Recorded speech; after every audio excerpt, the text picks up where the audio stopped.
We choose to go to the moon in this decade and do the other things, not because they are easy, but because they are hard. If you're going to pick some place to die, then why not Mars?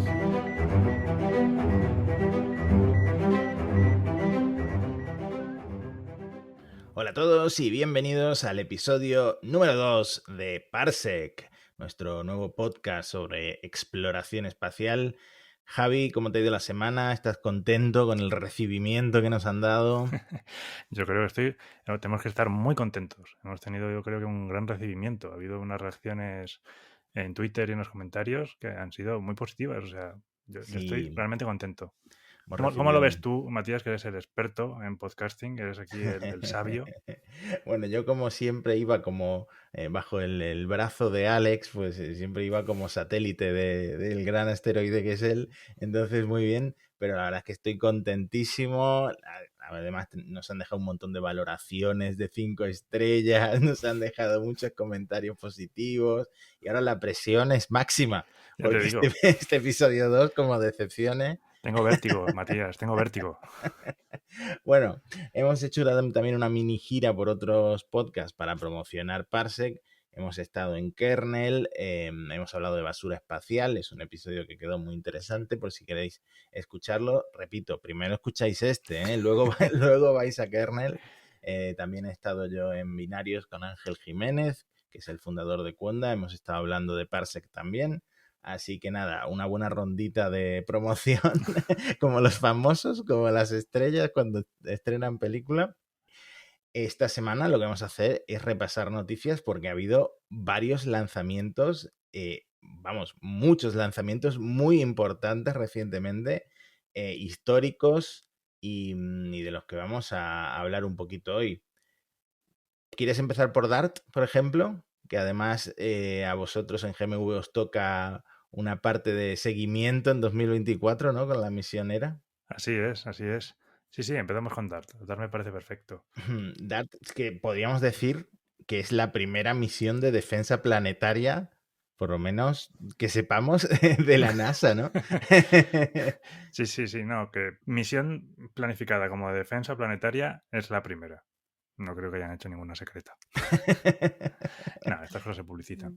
Y es, como bien dices, esto es una misión que va en pareja con otra de la ESA, que se lanzará en unos años, que es una en la que GMV ha estado y está muy involucrado.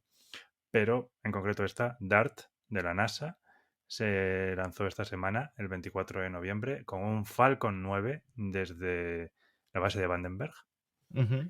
Que si no me equivoco, es la primera vez que SpaceX hace un lanzamiento interplanetario. Sí, un curioso enfoque ese, ¿no? Porque obviamente SpaceX ya es uno de los principales proveedores de la NASA para todo tipo de satélites, pero esta sería mi primera misión interplanetaria de SpaceX y la primera se vienen misiones a la Luna con la Starship y se vienen otro tipo de misiones, pero bueno, es un comienzo para SpaceX en estos viajes entre mundos, ¿no? Porque ¿a dónde van a viajar? Cuéntame ese mundo al que pretende llegar DART, que además es un poco agresiva la misión, o sea, llega a ese mundo para dejarle un cráter, básicamente.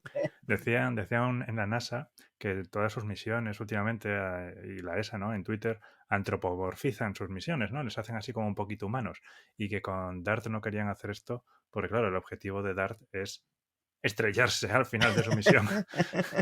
Casi suicidarse. Y dices, bueno, no lo voy a antropomorfizar, no le vayan a coger cariño y luego la liemos. Sí. Que DART significa dardo en inglés, básicamente, y va a chocar contra un asteroide que se llama Dimorphos, del griego dos formas, que es a su vez una luna, un satélite del asteroide Didymos, que en griego significa gemelo, porque es como un sistema de dos asteroides, ¿no?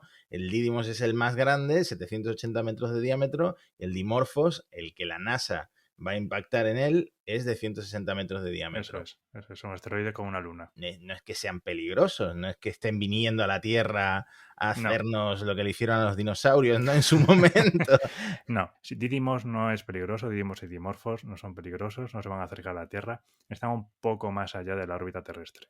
es 1,06 en el perihelio y 1,1 en el afelio, con lo cual siempre están un poquito más lejos que la Tierra. Pero están relativamente cerca, con lo cual eso les hace un buen candidato para hacer el estudio de este sistema. Porque DART lo que quiere hacer es analizar si es posible desviar un asteroide que en el futuro sí pueda ser peligroso. Va a usar la técnica del impactador cinético, que es como lo que hablábamos en el episodio 1 que habían usado los rusos contra su satélite, Sí. pero aquí lo usamos con un objetivo un poco mejor. Y lo suficientemente lejos como para que desviar este asteroide tampoco sea peligroso. No, Y eso claro, la claro, NASA se ha además, asegurado, ha hecho cálculos de que a ver si de repente van a impactar contra el asteroide y lo van a desviar hacia nosotros. Eso no. está calculado, ¿no? El asteroide es bastante estable, se ha calculado que nunca va a chocar con la Tierra en los próximos cientos de años y además no vamos a chocar contra el asteroide, vamos a chocar contra la Luna. Entonces, Ujú. como mucho vas a alterar un poco la Luna, pero no va a afectar a la órbita del sistema en general. Y además, hombre, el impacto va a ser pequeño, suficientemente medible, pero va a ser pequeño. Ujú. La Luna tiene un periodo de 12 horas, más o menos, un poco menos de 12 horas, y se calcula que el impacto puede cambiar el periodo en 10 minutos. Eso es relativamente poco, suficiente para ver si has tenido impacto, pero no va a tener ninguna consecuencia grave y no vamos a hacer que el satélite choque o que el asteroide choque contra nosotros en un futuro cercano por esto. Y Eso esto no hay ningún problema. es muy interesante porque DART, la sonda, digamos, lleva un CubeSat que se diseñó creo que en Italia, la Agencia Espacial Europea, con 2 cámaras, Leia y Luke. O sea, otra referencia a Star Wars. Yo creo que, ¿cómo se dice? Los ingenieros aeroespaciales estáis obsesionados con la cultura pop del espacio y con la... Somos un sector muy friki, eso es así. Si no me equivoco, además, la próxima Soyuz que iban a lanzar iba a tener un muñeco de Grogu como indicador del indicador de gravedad cero, ¿sabes? O sea, eso está ahí. Entonces, el impacto lo veremos en fotos. Sí, así es. Naturalmente, DART lleva también una cámara, pero obviamente cuando se vaya a chocar, pues la cámara no va a grabar. Y entonces lleva el CubeSat este para unos días antes del choque se separará de DART y se apartará para evitar que los trozos que salten eyectados le afecten y con esas 2 cámaras será la que grabe el impacto. Eso va a ser espectacular verlo en cuanto recibamos las imágenes. Un poco como no al nivel de emocionante que Philae y el orbitador aquel Rosetta. Rosetta, pero sí a nivel cinematográfico yo creo que va a ser espectacular de verlo. Desde Y, luego. Y y lo es que... muy curioso porque ahora muchas misiones de estas interplanetarias llevan CubeSats, que los Sí. sueles usar para que hagan las tareas un poco más peligrosas y que la nave principal, que se supone que es más cara y que lleva más sistemas, o que a veces tiene que volver, como Hayabusa, que llevaba un montón de mini satélites esa misión, pues claro, así no arriesgas la misión principal. Aquí irónicamente se da la vuelta, ¿no? Aquí se va a estrellar la misión principal y vas a usar el CubeSat para apartarlo del peligro y poder grabar el impacto. Es muy curioso. Y lo que va a hacer la Agencia Espacial Europea con ERA es volver al asteroide para mirar cómo ha quedado ese cráter de impacto, ¿no? Exactamente. En 2024 se lanzará la misión ERA y llegará en 2027, o sea, unos 5 años después del impacto de DART, y lo que van a hacer es inspeccionar el cráter. Uno de los elementos que hay que analizar aquí es cómo se produjo el choque, porque también eso influye en cuánto efecto puedes hacer. Ya no es solo la energía que lleve DART en su impacto, sino también la propia composición de dimorfos. En algún momento igual la llamo Didymoon, que es como se llamaba al principio de todos estos estudios, que me parece un nombre fantástico. Pues no solamente el propio choque de DART, sino también la propia naturaleza de dimorfos, cómo eyecte ese material, porque claro, al eyectar ese material también tienes acción y reacción, ¿no? O sea, la Claro. eyección de ese material también genera un impulso. Entonces, hay que analizar cómo se generó ese cráter, cuánto se ha podido eyectar y cuánto no, porque eso es lo que nos va a dar la información de si este sistema nos valdrá en un futuro cuando un hipotético asteroide que todavía no se conoce, vamos a tranquilizar a la audiencia de Parsec. Ahora mismo no hay ningún asteroide que presente riesgo de colisión con la Tierra, que sepamos. Que sepamos. Bueno, leí por ahí que habían intentado invitar a Bruce Willis al lanzamiento y que rechazó. Bueno, una pena que rechazara porque habría tenido más cobertura Desde luego. la misión. Pero tenía apuntado, antes de pasar al siguiente lanzamiento, a preguntarte por el motor de la sonda, porque por lo visto es la primera vez que vuela y es muy interesante. Sí, es un motor iónico, se llama NextC. Los motores iónicos son muy interesantes porque son motores de bajo empuje, el empuje es muy pequeñito, pero necesitan menos combustible que un motor químico tradicional para conseguir el mismo efecto. ¿Vale? Esto lo medimos técnicamente con una variable que se llama el impulso específico, ¿no? Cuanto más alto es el impulso específico, menos combustible necesitas para conseguir el mismo delta V.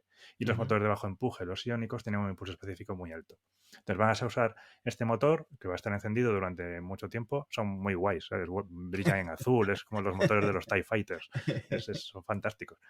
Y lleva 60 kilos de xenon, que es el combustible que utiliza, para ir acelerando, ajustar su trayectoria y dar el impacto contra dimorfos. Esto me suena muy futurista. Son ya el presente, ¿eh? Los motores iónicos se están usando mucho y cada vez más. Por lo que te digo, pueden llevar, o sea, necesitan llevar menos combustible y en el espacio la masa es tu mayor enemigo.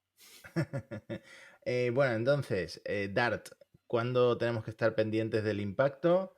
26 de septiembre de 2022, leo aquí. Bueno, no sé si eso es. no ha habido ningún retraso con esta fecha, sería en principio el No. momento en el que llega. A no ser que pille un atasco interestelar, pero a 24.000 kilómetros por hora, la nave de 620 kilos impacta con el asteroide. Empezaremos a recibir las fotos de Luke y Leia, CubeSat italiano. Así que nada, voy a apuntarlo en el calendario para que no se nos pase, que no creo que se nos pase comentarlo. Pasamos a Lucy, ¿te parece? Lucy, sí, perfecto. Esta es un poco más antigua, pero me parece que es relevante para hablar de las misiones que la NASA tiene ahora interplanetarias más relacionadas con asteroides.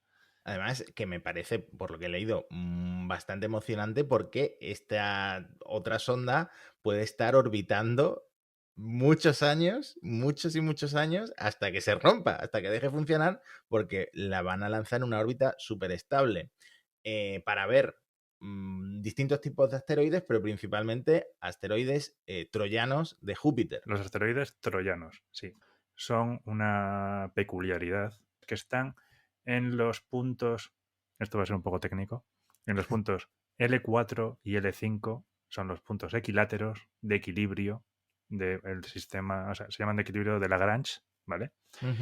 Que es aquí cuando se estudia el problema de los tres cuerpos. Explicándolo muy rápidamente, el problema de los dos cuerpos es el clásico que estudiaron Kepler y Newton en general, y es cuando tienes un cuerpo principal y otro cuerpo está orbitándolo ahí. Y luego todo lo demás se consideran perturbaciones, ¿no? Si hay otros planetas con su gravedad, pues son perturbaciones en la órbita, la resistencia aerodinámica, etcétera, etcétera. El problema de los tres cuerpos es cuando ya consideras que hay dos cuerpos principales ejercitando su fuerza gravitatoria y luego tu tercer cuerpo que está orbitando, ¿no? En este caso serían el Sol y Júpiter. Y no es tan fácil de estudiar, no tiene solución analítica, no la puedes resolver directamente, pero estudiando mucho este problema, Lagrange, un señor que no tenía televisión, pues descubrió que había unas soluciones estables. Están los puntos colineales, que son L1, L2 y L3. Ahí, por ejemplo, son los puntos en donde está SOHO o la nave Epic, Discovery con la cámara Epic, que está en el L1, o en el L2 van a lanzar el James Webb ahora, ¿no? Son los puntos estos lagrangianos. Y los L4 y L5 pues están haciendo un triángulo equilátero con el principal y con el secundario. Entonces estos asteroides están ahí en equilibrio con Júpiter. Hay un grupo que va por delante que se llama el campamento griego y otro grupo que va por detrás en el L5 que le llaman el campamento troyano.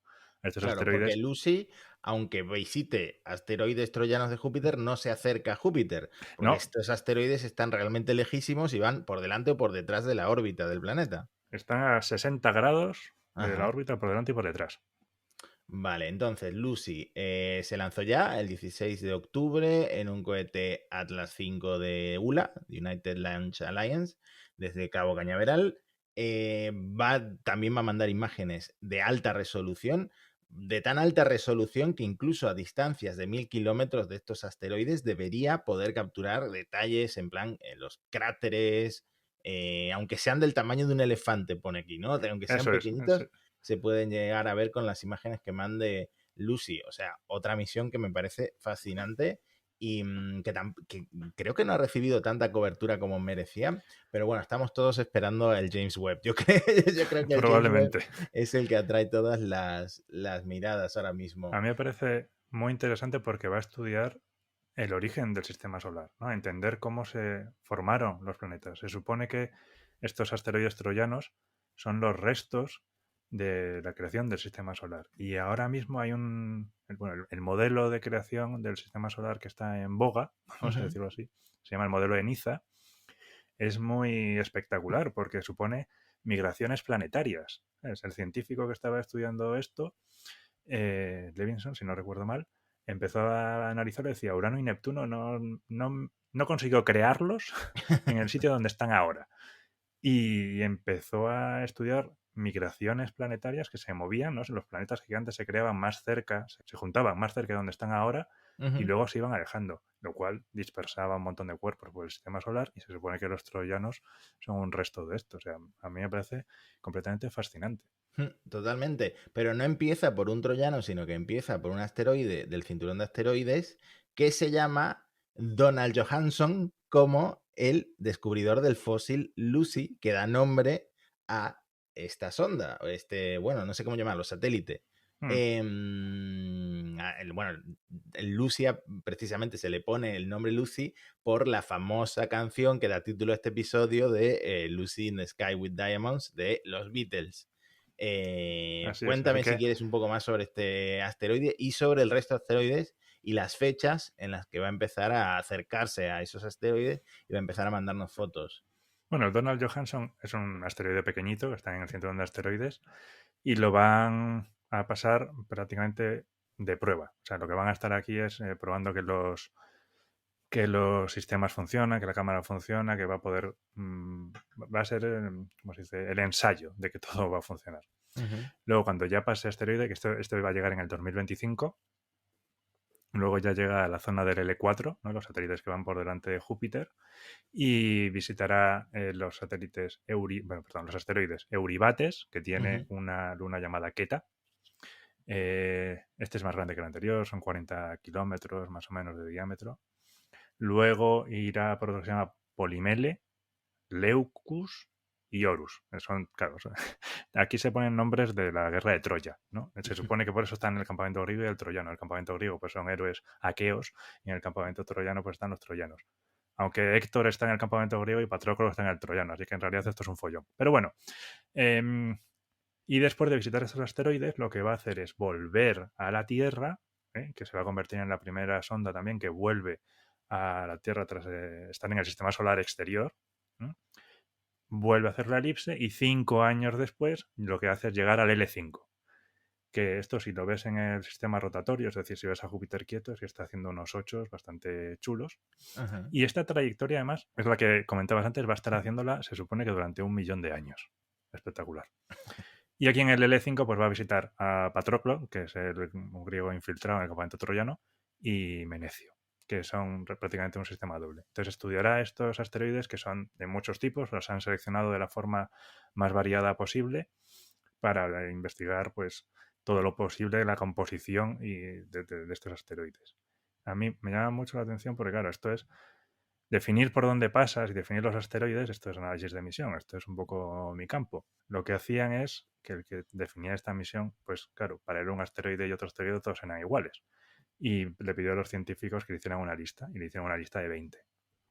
Entonces lo que iba haciendo era haciendo trayectorias entre 2 asteroides hasta que encontraba una pareja cuya trayectoria llegara cerca de la Tierra. Y con eso pues ya tenías 2 visitas. Pero claro, 2 asteroides pues no son muchos, necesitas visitar un poco más para que la misión tenga sentido. Sí. Estos bloques de asteroides o incluso el cinturón de asteroides no es como lo vemos en Star Wars.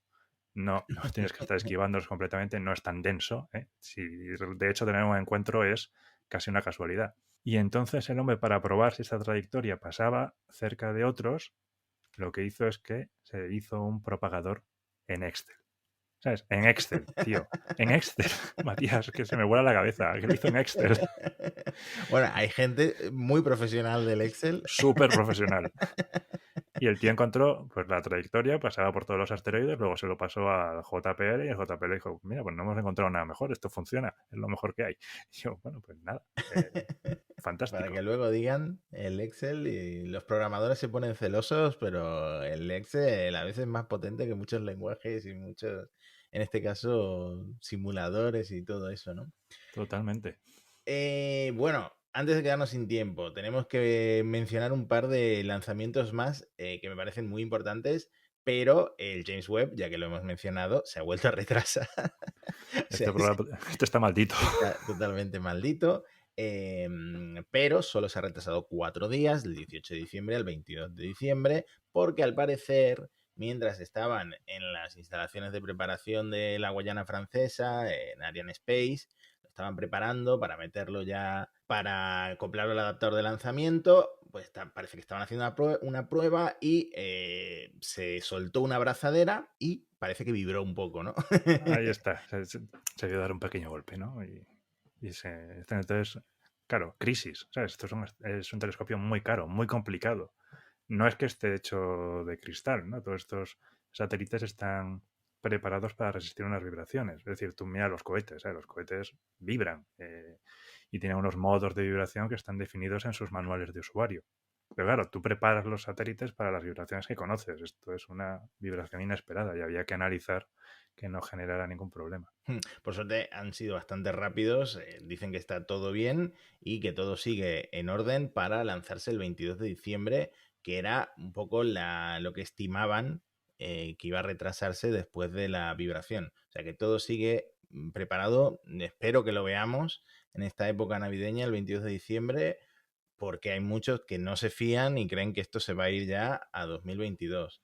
Bueno, Esperemos que no. ojalá, porque este es un proyecto que, a pesar de que está maldito con numerosos retrasos y sobrecostes, que creo que el presupuesto vaya por 10.000 millones de dólares, es probablemente una de las misiones más importantes que veremos, no sé si en la década, en el siglo, no lo sé, pero este telescopio espacial Webb, como reemplazo del Hubble, nos va a permitir ver cosas que hasta ahora no podemos ver en el sistema solar, en la Vía Láctea y en el universo en general, como por ejemplo los exoplanetas, ¿no? Claro que sí. Pero bueno, como ya estamos comiéndonos el tiempo, creo que podemos hablar de James Webb en otro programa cuando estemos más cerca de su lanzamiento o cuando se lance y podemos hablar un poco más de él. Solo por comentar una cosa, la fecha original de lanzamiento era en 2007. O sea, que se atrase 4 días pues ya no importa mucho. Es cierto. Entonces, otro lanzamiento que podemos comentar.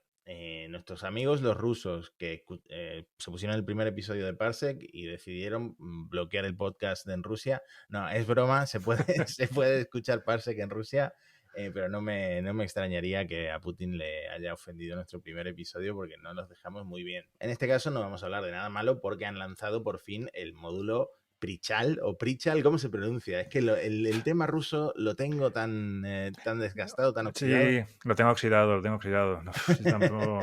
Habrá que preguntarle a Daniel Marín, que ese es el que sabe bien el ruso.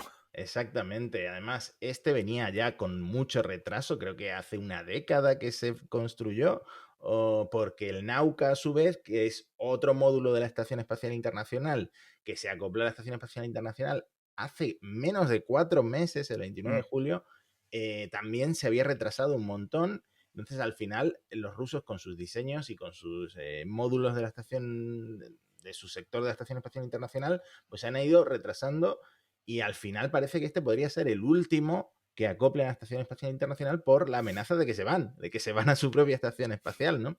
Sí, se van a hacer su propia estación espacial con casinos y experimentos. Bueno, la estación espacial tiene ya los días contados, ¿no? Estaban hablando que si la cerraban en 2024, en 2028, y de hecho recientemente también están empezando a encontrar algunas grietas y tal, porque ya hay módulos que tienen mucho tiempo.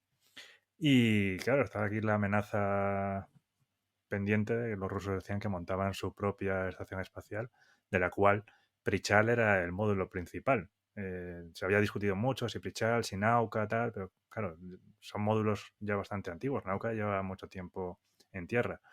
Y en los últimos conceptos que tenían, pues Prichal era el elemento principal al que le iban a ir añadiendo diferentes módulos en función de lo que fueran a hacer, como base para otras misiones.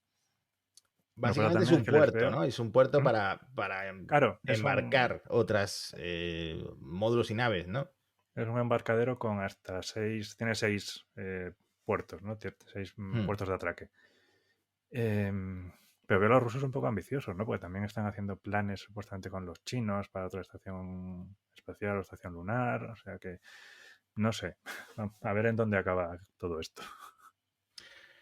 El problema que tienen ahora mismo los rusos es que si hacen su estación espacial Ross, su estación espacial propia, no se sabe si podrían emplear el Nauka y el Prichal que acaban de lanzarlos, porque como fueron construidos hace más de una década, están preparados para una estación espacial que debería durar otras décadas, ¿no? Por ejemplo, leía por ahí precisamente a Daniel Marín que los análisis estructurales del Prichal revelaron en su momento que no puede soportar cargas de módulos de 20 toneladas, de múltiples módulos de 20 toneladas. O sea, que ya partirían con ese hándicap para su propia estación espacial. Básicamente porque se han retrasado, porque el programa soviético, perdón. Esto es como en el programa de Los Simpsons. Ahora, sí, exactamente, se gira. eso está en el cartel. Eso es lo que queríamos que pensaran. Perdón, ha sido un lapsus. Pues el programa ruso, espacial ruso, pues también está un poco envejecido en cierta forma y bueno, no se sabe ahora mismo qué va a pasar. No, está todo en el aire.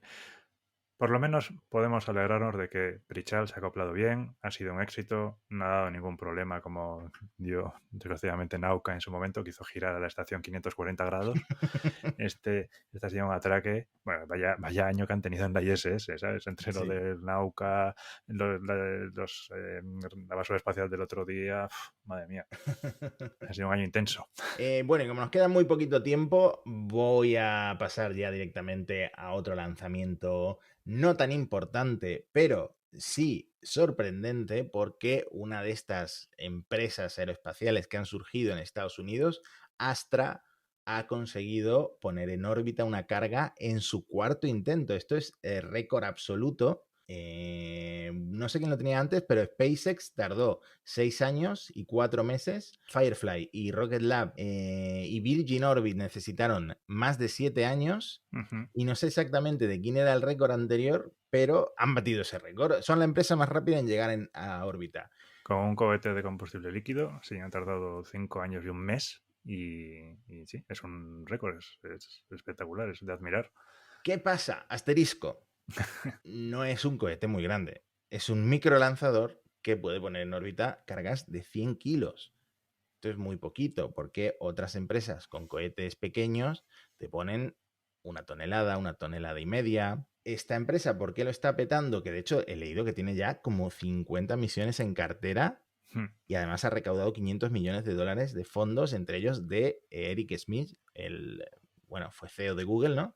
Sí. Esta empresa fundada por Chris Kemp, que es el cofundador de OpenStack, lo que ofrece son precios bajos, básicamente. Así es como están consiguiendo esa cartera de clientes, porque su cohete se ha diseñado para ser lo más barato posible y el objetivo que tienen es poner en órbita cargas por $3 millones como máximo. Ahí está, es un precio de derribo, es de Black Friday. El Black Friday del espacio. Del espacio. Sí, porque un cohete que más o menos es comparable, que es el Electron, cuesta entre 7 millones y medio a 9 millones. O sea, es casi el triple. Y luego además no solamente es que quieran ser súper baratos, sino que quieren ser súper rápidos y hacer lanzamientos prácticamente diarios. Es una locura. Y muy flexibles porque pueden transportar el cohete y las partes del cohete. Es un cohete de 2 etapas. Lo pueden transportar por por mar en contenedores comerciales como si fuera un pedido de AliExpress. Ahí está. Ponme 2 cohetes. Obviamente no es legal lanzar un cohete desde cualquier parte del mundo, pero bueno, le da cierta flexibilidad a esto de que sea tan movible, ¿no? Aquí se nota que están los militares detrás. Se Les nota, interesa bueno, mucha de hecho, flexibilidad. ellos intentaron conseguir fondos de DARPA, pero bueno, sí que tienen mucho apoyo militar. Lo que pasa es que no conseguían llegar a órbita.